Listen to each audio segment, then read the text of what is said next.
Thank you, everyone. I'm Chang Park, just introduced by the chair.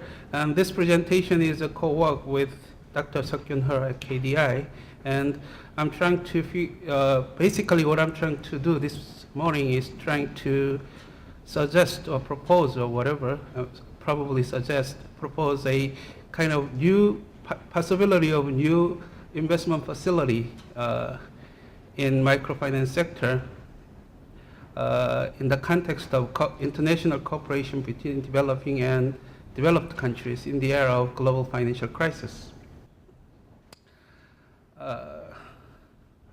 This is the order of my presentations.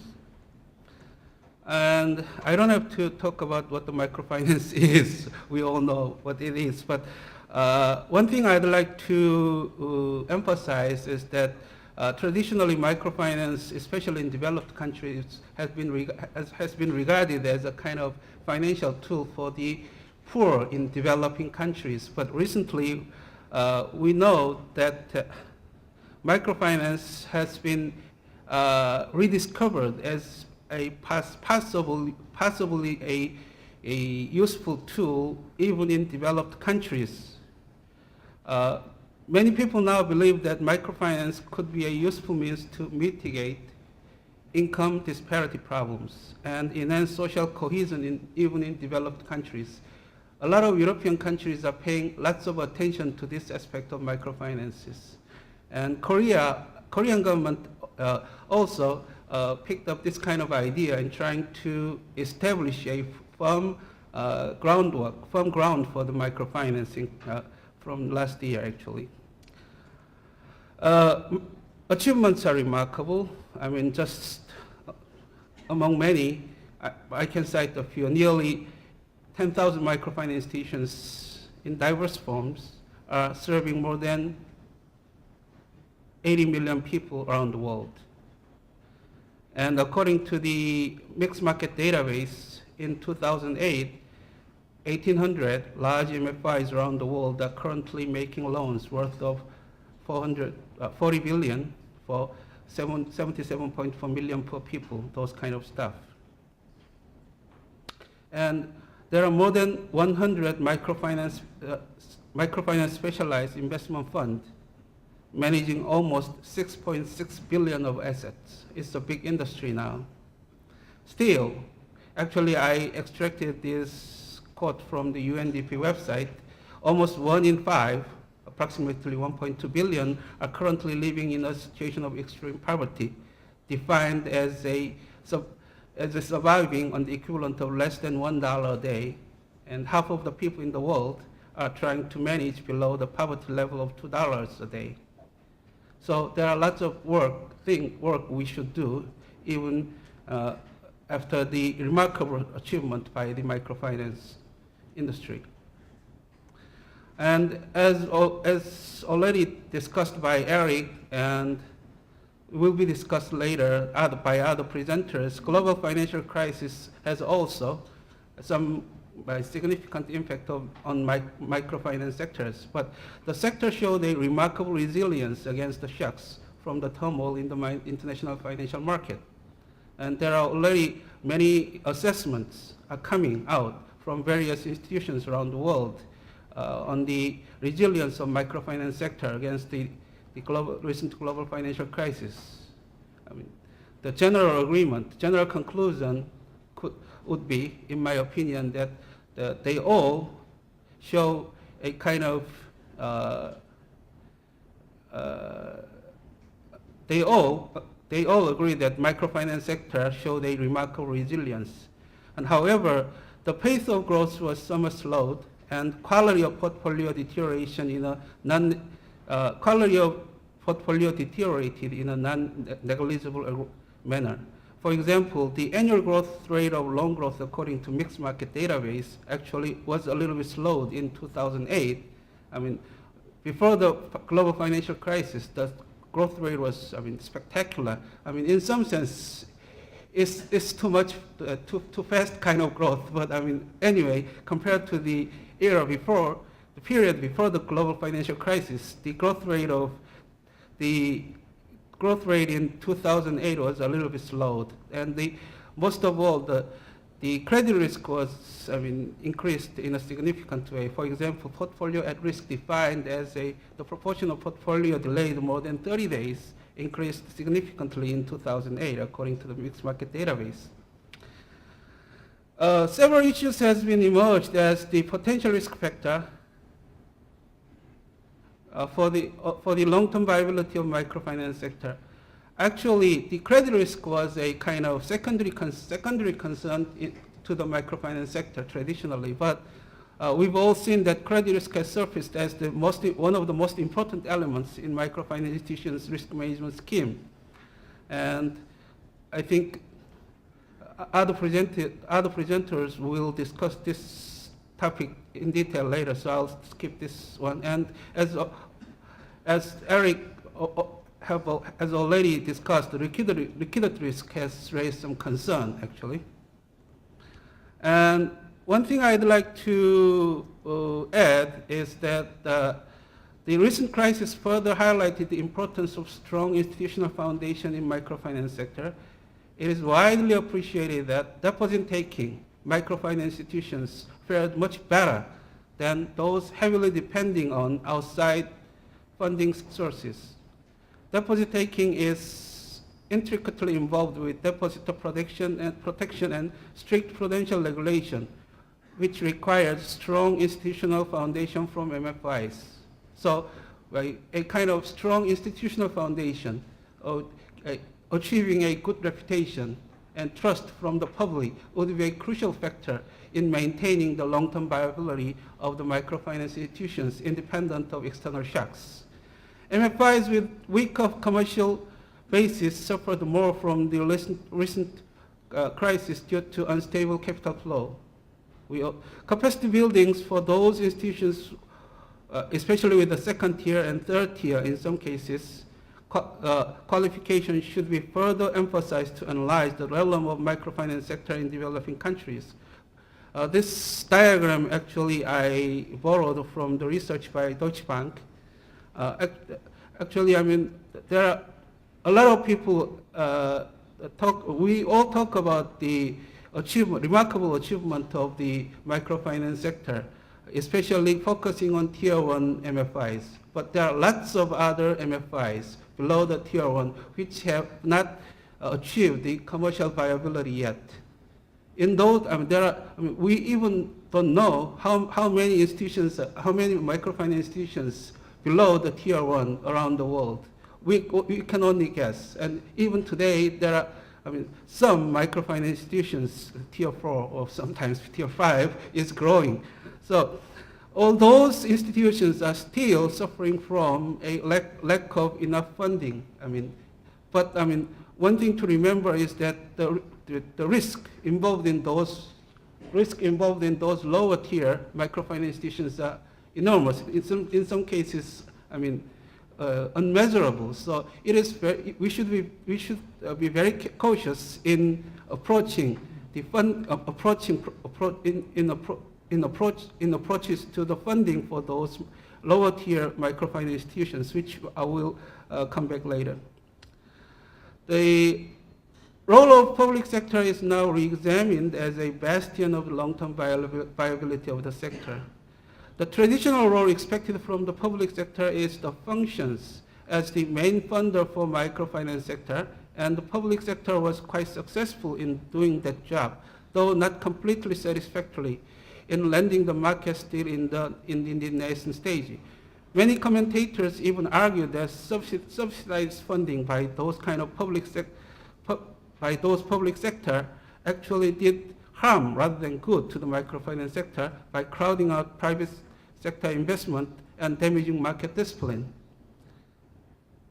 But the recent crisis clearly showed that there is much more fundamental roles that should be played by the public sector, which is the public sector should provide a bulwark against the unexpected external shock for microfinance sector.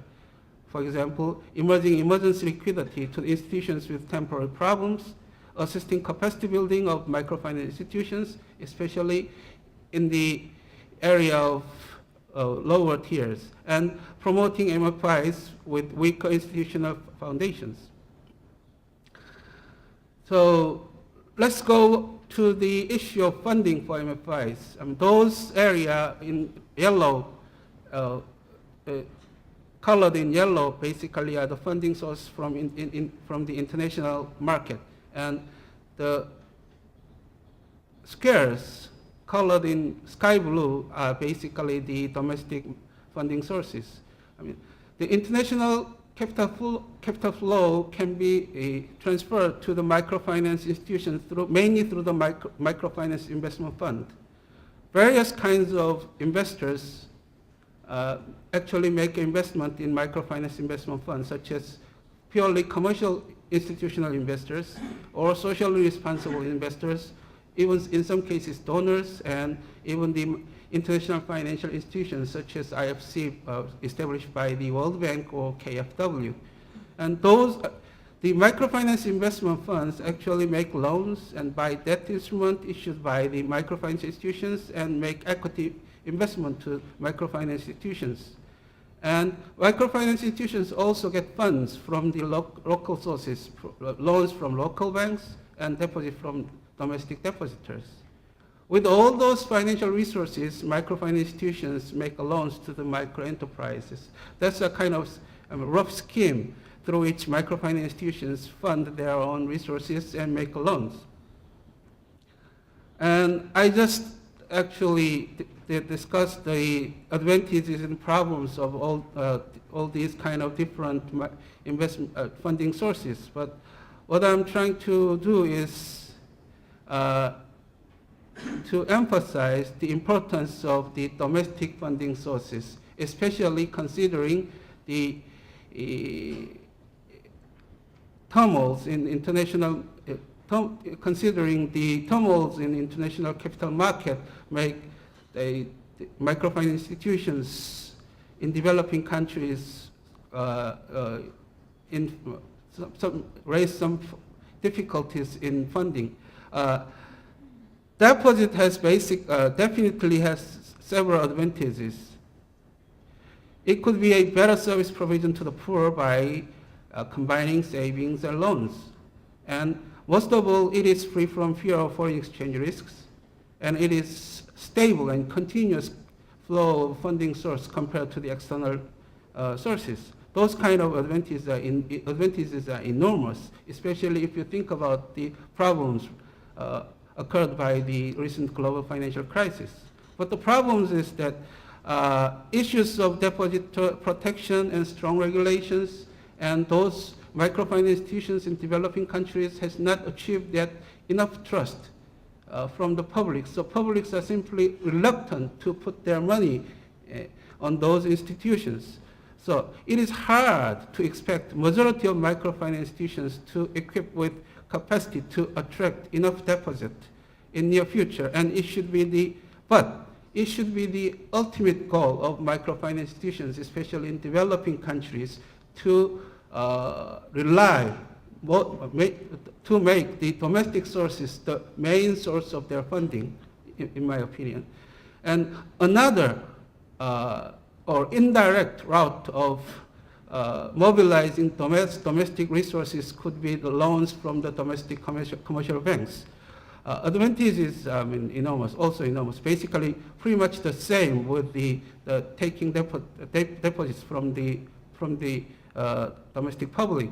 But there is also problems over here, especially the strong collateral requirement by the lending banks makes funding very difficult. Those microfinance institutions simply do not have enough collaterals to offer, or strong regulations on the credit risk of the lending on the commercial banks makes enormous difficulties even in this kind of lending process. So loans by local commercial banks to microfinance institutions could be facilitated if proper mechanism for credit enhancement is provided, for example, loan guarantee facility. This is a kind of schematic diagram of the loan guarantee facility, which can facilitate loans from local commercial banks to microfinance institutions. This kind of scheme have been already experimented in many countries around the world, and a lot of schemes actually show the remarkable successes. international capital market, we've already discussed this kind of, this area of funding source. And microfinance investment fund, which I would like to talk a little bit about this kind of facility. Microfinance institution investment fund is basically the main vehicle through which international capital market provide capital flow to microfinance institutions in developing countries. The funds are established by various investors, as we've already seen, and managed by a designated entity with expertise in the microfinance industry. Microfinance investment fund does not make direct loans to borrowers in developing countries, but provides funding to microfinance institutions in those countries. And they offer various forms of fundings to microfinance institutions as well as the investors in the international capital market. There are also various spectrums of microfinance investment fund depending on their investment objective and risk profile. Especially the public sector have shown the tendency to focus on the lower left part of the spectrum, that is microfinance development fund, focusing on funding, providing funding to the microfinance institutions in nascent stage or with a weak institutional foundation. So I think I would propose a kind of a new kind of microfinance investment facility as a vehicle through which the developing countries and developed countries can cooperate to make better environment for development of microfinance sector. In spite of the remarkable successes, there remain much potential waiting to be fully utilized in the sector, in my opinion. According to Deutsche Bank's estimate, in 2006, it's a little bit old, but this is the best statistic I could gather at the moment. Less than 10% of the potential demand for microcredit was properly served by the microfinance institutions around the world. So 90% of the potential demand are not properly serving. I'm not saying that we serve all of them, we satisfy all of them, but at least we can imagine that at least some portion of the unsatisfied, unserved part of the potential demand should be addressed properly sooner rather than later. The sector revealed several structural weaknesses in coping with recent financial crisis in global financial market, especially the liquidity crunch, temporary liquidity crunch, and the drawback of international investors from the lower tier of the market. Among others, securing reliable funding sources through the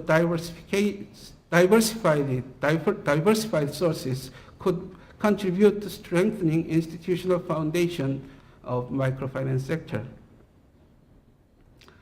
So, in designing a new scheme, we should bear in mind the fundamental lessons we learned, especially through the recent global financial crisis. There still are much unsatisfied demand for microfinance services, and a significant portion of them cannot be properly served by the commercially operated, commercially motivated microfinance investment fund or microfinance institutions without assisting from the public sector. The public sector intervention should be limited to the area that commercially viable microfinance institutions cannot reach. That is basically, that kind of, limitation is put in order not to crowd out the private investors in the market. In order to secure a stable funding flow, robust to external shocks, microfinance institutions in developing countries should be able to tap into the domestic savings stocks, directly or indirectly, directly by taking deposit or indirectly by borrowing from the domestic commercial banks. Ultimately, that's a kind of long-term, that should be a kind of long-term goal. Capacity building for microfinance institutions is the task public assistance for microfinance sector should particularly focuses, since it ultimately leads to long-term self-sufficiency of microfinance institutions as an economic organization. So a new microfinance investment facility can be established with the following three objectives, considering the lessons we learned from the recent global finance crisis and the experiences of microfinance around the world for the last decade. First, it provides capital to the second or third tier microfinance institutions that have not achieved yet self-sustainability. A new microfinance development fund can serve the area where traditional microfinance investment funds are rarely reached. Considering risk profiles and needs of those institutions, equity investment should be considered as a kind of preferred form of investment. Second, it can provide guarantee services to microfinance institutions in developing countries seeking loans from local commercial banks to acquire funding for their own microfinance loans. This is a kind of in my opinion, a possible way of mobilizing domestic funding sources in developing countries at the moment. Ultimately, the facility should support and encourage those microfinance institutions to build reputation and capacity enough to take deposits from the public by themselves. Also, it can be used as a vehicle providing emergency liquidity for microfinance institutions facing with temporary difficulties due to external shocks, such as the recent global financial crisis. Thirdly, it can offer various assistance to microfinance institutions in developing countries in the area of capacity building. It may help establish various financial infrastructure such as risk management scheme, credit bureau, and operational skills. Funding. I think the funding should come from developed countries. And we have a wonderful arena through which we can discuss this kind of issue in G20 meeting. It could be an excellent example of international corporations to help to assist developing countries.